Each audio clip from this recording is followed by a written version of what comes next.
Narrator: Football clubs in the Premier League are close to agreeing to drop their gambling sponsors from team shirts, but campaigners have criticized the plan as incoherent because it ignores more visible forms of advertising such as pitch-side hoardings. While this voluntary plan may seem satisfactory to some, it fails to address the real issue of gambling's visibility to young fans. The University of Stirling conducted a study which found that the biggest conduit for gambling branding during a football game were pitch-side hoardings, accounting for 38% of locations where the sponsors were seen.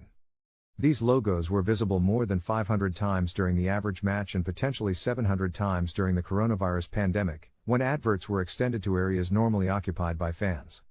James Grimes, a recovering gambling addict and the founder of The Big Step, a group which aims to convince football clubs to end their ties with gambling sponsors, says of the Premier League's plan, action on shirt sponsorship is a welcome and iconic acceptance of the harm caused by gambling ads, but in isolation is incoherent and loses impact.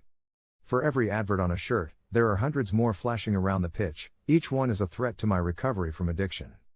The Culture Secretary, Lucy Fraser, is about to launch a white paper for gambling reforms which calls for the mandatory levy on firms to fund research, education and treatment, affordability checks and online gambling limits.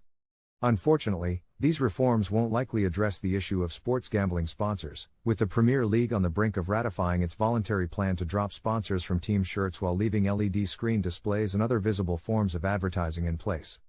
For young fans, the risks posed by gambling remain ever present, and this limited plan fails to address the exposure they face while cheering on their favorite teams. The British public deserves a comprehensive solution that curbing the influence of gambling branding on the beautiful game.